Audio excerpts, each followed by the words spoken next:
Hi, I'm Ollie, the founder of TentBox. We're here at TentBox HQ with the Lite 2.0 and XL. Freshly arrived. Today we're going to be showing you how to install them. They'll arrive like this from our two-person courier, and everything you need other than the roof bars will be inside the box. Starting with the 2.0, we're going to unbox it now and show you how to install it on your car.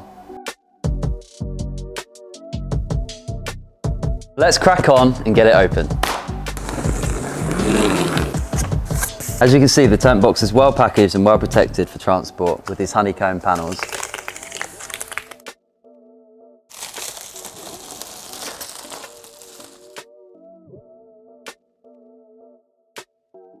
Next, you need to lie it down on a flat surface with the fixing rails at the bottom. The ground is fine, but if you do put it on the ground, make sure to put a piece of the cardboard down to protect it. We're going to open it up because all the fixing parts and everything else you need, including a few goodies, will be found inside. Inside, you'll find a welcome kit with a few extra goodies, a fixing kit with everything you need to mount it to your roof bars, fabric elastic, and some storage straps, the ladder, porch poles in the storage bag, and finally, the travel cover. Put everything to one side, and the first step is to install the ladder. So lift the ladder into position over the ladder brackets. The warning label should be facing upwards, and then use these spring-loaded brackets to let it drop into place. Then, slide the pole bag on next to the ladder using the channel. This is the correct orientation, and drop it next to the ladder. The final step before installing onto your car is to apply the travel cover. Now before we do that, we just want to make sure the fabric is tucked in. The easiest way to do that is to lift the tent slightly and go and make sure everything's tucked in on the front and on the sides. Once you're happy that it's all tucked in, make sure that these side straps are applied tightly, and that'll just keep everything nice and neat so we can apply the travel cover correctly. We flip the tent 180, so you're looking for the feet of the ladder side or the mattress side. With the travel cover, you need to locate this plastic beading. You can see it here. And what you're going to do with that is slide it on to this channel here at the base of the tent.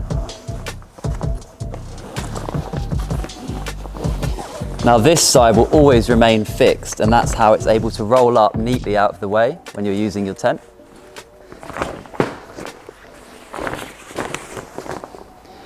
And then just make sure that all of the corners are fully in place.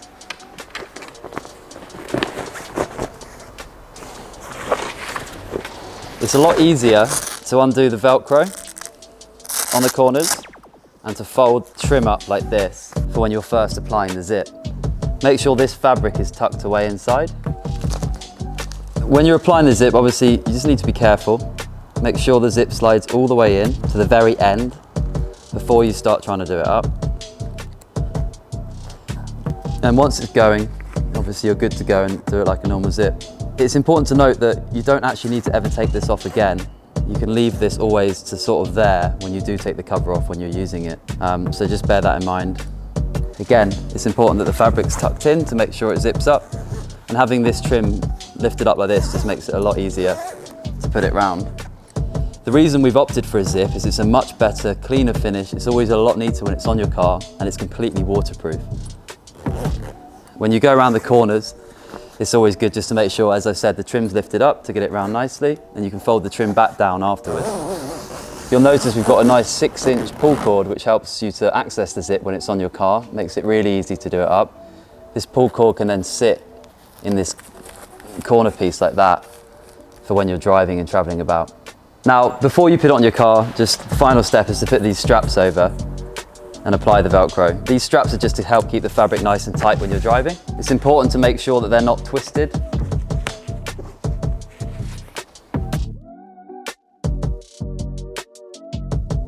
Now we're ready to place it on top of the roof bars. Make sure that it's centrally aligned.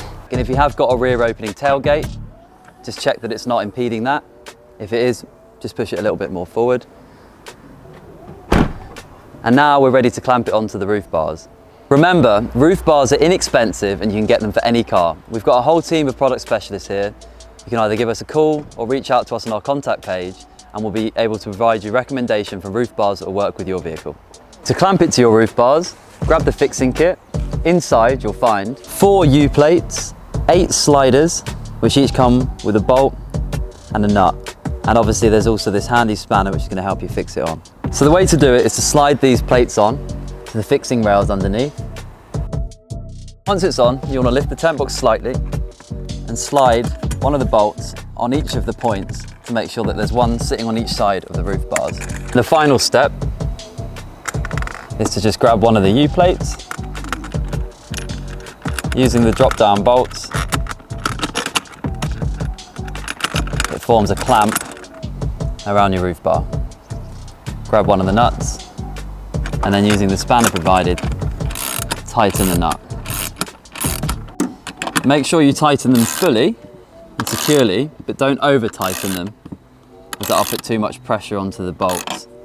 But you want to be left with something like that. Depending on your roof bars, you might need to go, this gap here might be bigger or smaller, but the main thing is that there's a slight bend in this plate, and then you know you're tight enough. You can always just give it a bit of a check to make sure there's no slack.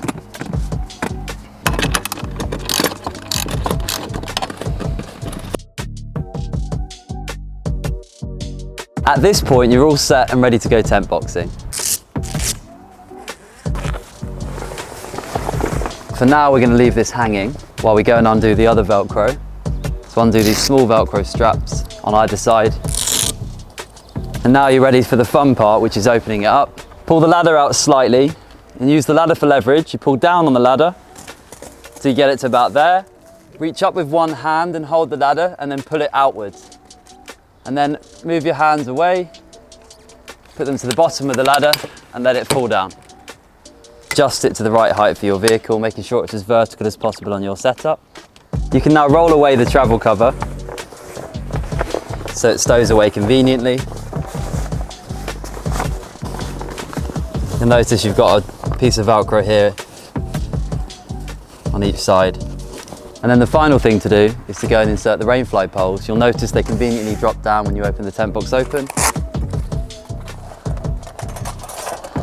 You can actually do this from inside the tent if you're struggling to reach, or you can get a step ladder, or some people can just reach it. You need to undo the toggles here before you start. Insert the pole into the base first. You've got this little slot in the fabric. It goes in at an angle into the hole.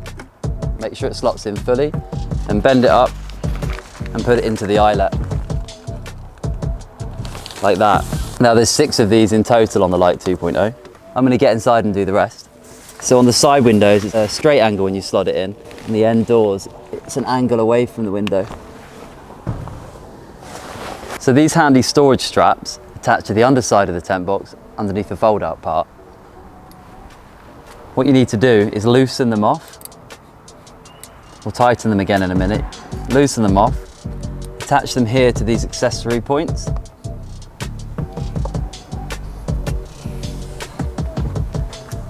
On either side.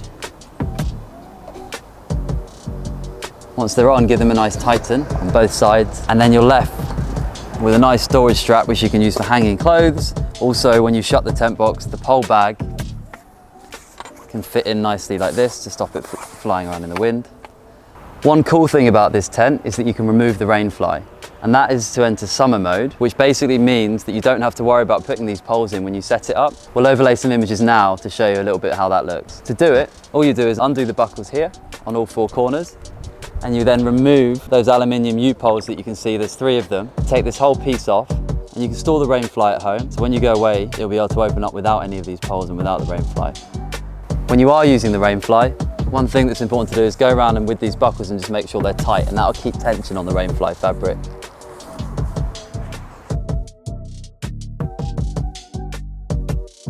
To close your TentBox, you're essentially going to do everything in reverse. However, there's a few extra pointers that I'm going to show you here to make sure it's as easy as possible. Firstly, you might have been wondering what these elastic straps are for. Now, actually what they're used for is to hold the fabric in when you're closing the TentBox. Before we hook the elastic straps on, you want to make sure that the outer windows are rolled down and that the fly mesh is completely zipped up. Now that'll allow firstly air to escape when you're closing it to stop the fabric puffing out, but also it means that the hooks where you attach the elastic on are accessible because they're attached to the fly mesh. Then you'll just hook the elastic straps on to these toggles here onto the opposing toggle. So there's 4 in total. 2 in the bottom corners and 2 along the top.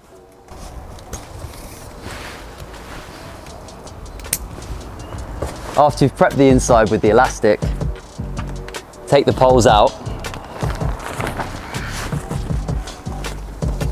And on the end doors, don't forget to batten down the rain fly using the toggles. Now, if it's been raining, this is the best time to try and dry the tent off. The first thing to do is to give it a good bash. It's a waterproof fabric, so most of the droplets will just drop off if you go around and do that. Give the rain fly a shake. If you do have to pack it away and it's still a bit wet, that is fine. Just as soon as possible, either at the next campsite or when you get home, open it back out again to let it air out. To fold the tent box closed, you're going to use the ladder again. Push the toggles in to close the rungs to appropriate height for your vehicle, and then holding at the bottom of the ladder, push upwards and let it drop. And now it's time to apply the cover on again. So we'll undo the Velcro and make sure all the fabric's tucked away. Fold the trim back down. Double check to make sure this bead here is as central as possible, and then throw the cover over. As with the install, make sure the corners are fully in place. Fold up the skirt. And remember, we haven't taken the zip fully off, so it'll be nice and easy to just slide it closed.